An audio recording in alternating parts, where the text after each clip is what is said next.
Let us commence this module by studying about the development of accounting theory. Accounting theory was distilled from accounting practices. As such, the process of theory construction was of the reverse order, that is, making accounting practice the basis of constructing a theoretical framework. The descriptive approach. Theories developed using the descriptive approach are essentially concerned with what accountants do. In developing such explanations, descriptive theories rely on a process of inductive reasoning which consists of making observations and of drawing generalized conclusions from those observations.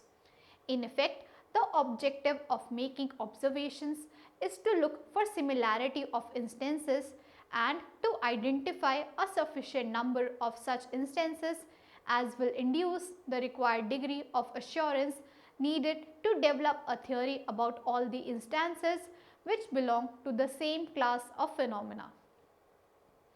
As applied to the construction of accounting theory, the descriptive approach has emphasized the practice of accounting as basis from which to develop theories.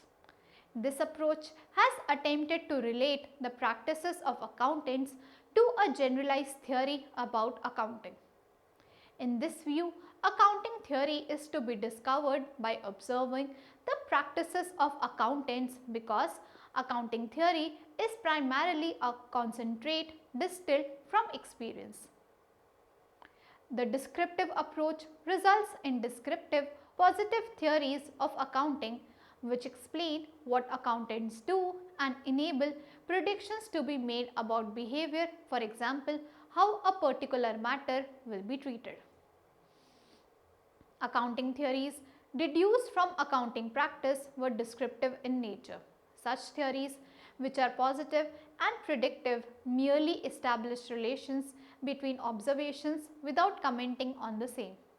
Normative theories, on the other hand, are prescriptive in the sense that they prescribe the behavior, that is, what accountants should do or the rules to be followed in preparing financial statements and communicating accounting information to the users. After studying this module, you shall be able to learn the theoretical framework of accounting on the basis of which this organized body of knowledge has been developed.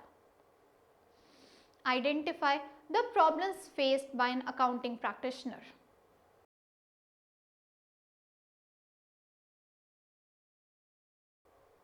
We shall now understand the methodology for the formulation of an accounting theory. Like in other disciplines, a methodology is required for the formulation of an accounting theory. The divergences of opinions, approaches and values between accounting practice and accounting research have led to the use of two methodologies, one descriptive and other normative. Two primary methods of reasoning are applied in research, inductive and deductive. The inductive method involves reasoning from the particular to the general, while in the deductive method, the reasoning is from the general to the particular. The following examples will make the two methods of reasoning clear. Induction. If every hare which we have observed eats grass, by induction we may induce that all hares eat grass. Deduction.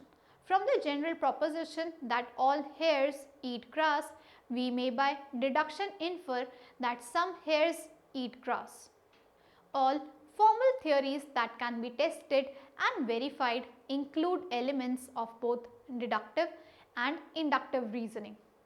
According to Hendrickson, the deductive method of reasoning in accounting is the process of starting with objectives and postulates and from these deriving logical principles that provide the basis of practical applications. The process of induction consists of drawing generalized conclusions from detailed observations and measurements. The other important approaches are events approach, value approach and predictive approach.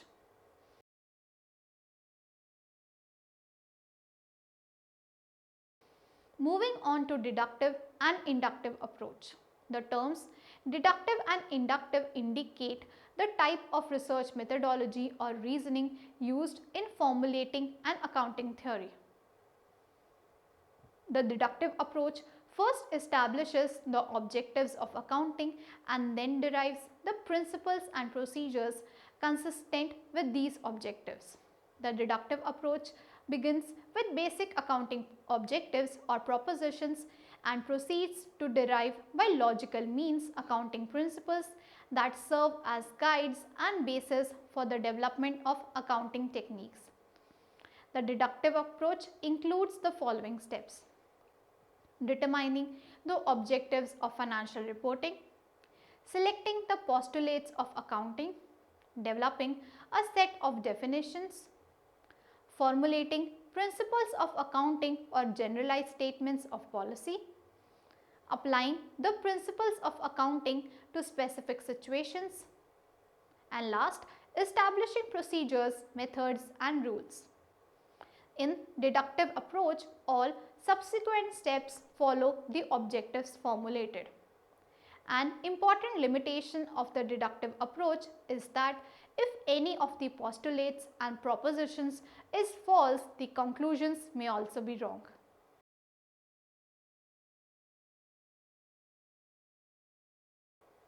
Let us now discuss the inductive approach.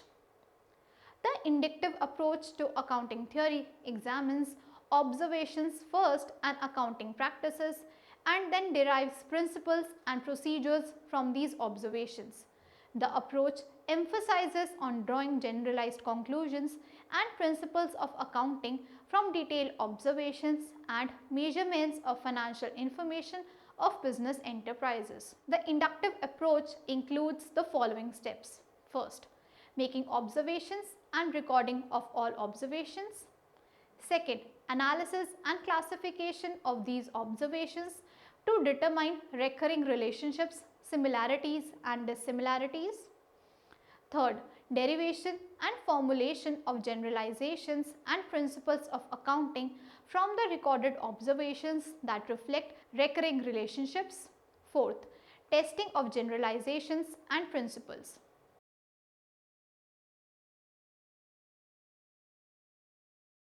Now, moving on to events approach.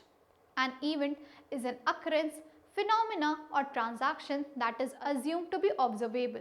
According to Johnson, an event is a feasible observation of specified characteristic of an action in regard to which a reporter could say, foresaw that and saw it happen myself.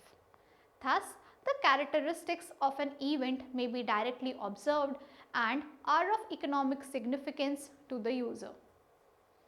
The events approach in accounting theory implies that the purpose of accounting is to provide information about relevant economic events that might be useful in a variety of possible business models. It is up to the accountant to provide information about the events and leave to the user the task of fitting the events to their business models. It is up to the user to aggregate and assign weights and values to the data generated by the event in conformity with his or her own utility function. The user, rather than the accountant, transforms the event into accounting information suitable to the user's own individual decision model. The greatest limitation of the events approach at the present time will be that the users of accounting information may not be able to use it properly in their decision making. Many users are not able to interpret fully even traditional financial statements. The attempt to measure the relevant characteristics of all crucial events affecting a firm may result in information overload. Besides, the criterion for selecting what information should be presented has not been developed. It is not yet certain that the events approach will lead to better predictions or that measurement of events is more verifiable than measurement of objects. Events approach assumes the existence of many and diverse users, and therefore financial reporting in this approach is not directed towards specific users. It also assumes that the user should be able to select the desired information from a broader list and also to decide the amount of aggregation. A user can generally aggregate accounting data with sufficient detail but cannot disaggregate data without the detail.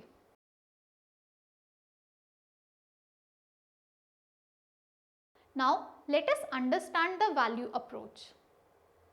The value school emphasized that the needs of users are known sufficiently to allow the deduction of an accounting theory that provides optimal input to the specified decision models.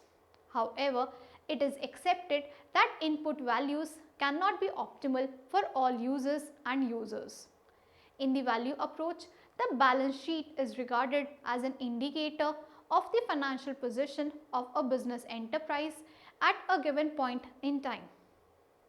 On the contrary, in the events approach, the balance sheet is regarded as an indirect communication of all accounting events relevant to the firm since its inception. Similarly, in the value approach, the income statement is perceived as an indicator of financial performance of the business firm for a given period. In the events approach, it is perceived as a direct communication of the operating events occurring during the period. In the value approach, the funds flow statement is perceived as an expression of the changes in working capital. In the events approach, however, it is better perceived as an expression of financial and investment events. In other words, an event's relevance rather than its impact on the working capital determines the reporting of an event in the funds flow statement. Which approach, event approach or value approach, should be followed depends on many factors such as decision models, users' informational requirements, the need to predict specific events, etc.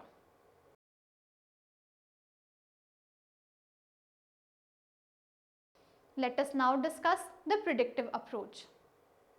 The concept statement number 1 of FASB states that the objective of financial reporting should be to provide information that is useful to present and potential investors, creditors and other users in making rational decisions. Similarly, the concept statement number 2 of FASB, I repeat, of FASB mentions that predictive value is an ingredient of relevance, a primary quality of financial reporting. If accounting data are to be relevant for the making of decisions by investors, they must provide input into the decision models of the investors.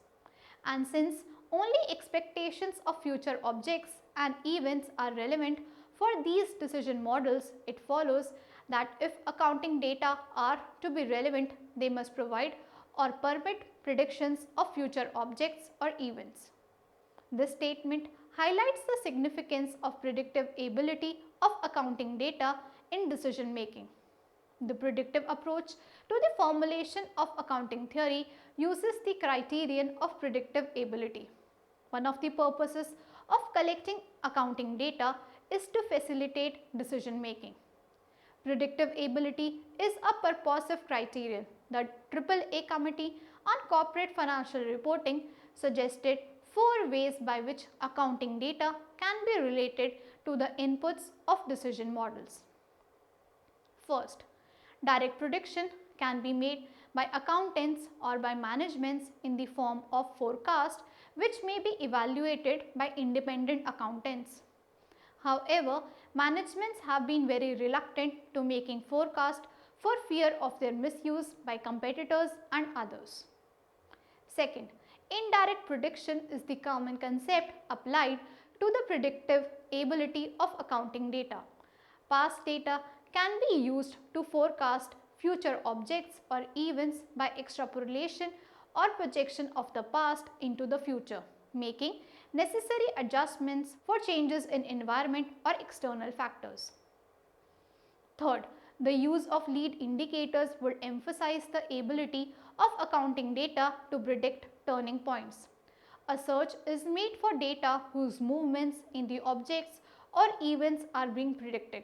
Example, an increase in debt equity ratio might precede a reduction in cash flows to the firm available for dividends.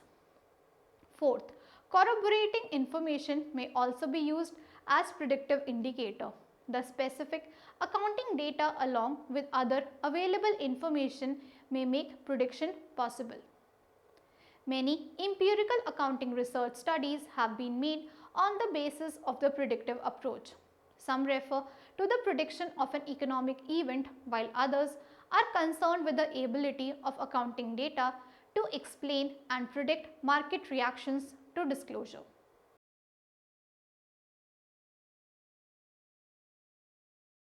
Let us now recapitulate what we have learned so far.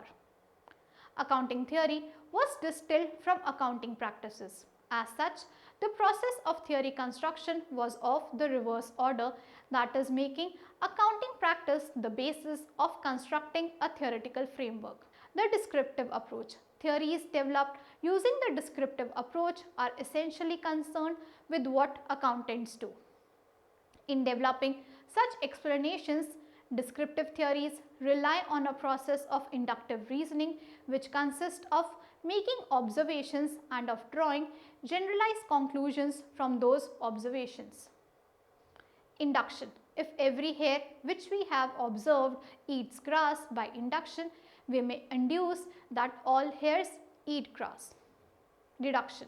From the general proposition that all hairs eat grass, we may by deduction infer that some hairs eat grass. Events approach. An event is an occurrence, phenomena or transaction that is assumed to be observable. According to Johnson, an event is a feasible observation of specified characteristic of an action in regard to which a reporter could say, foresaw that and saw it happen myself. The value school emphasized that the needs of users are known sufficiently to allow the deduction of an accounting theory that provides optimal input to the specified decision models. Thank you.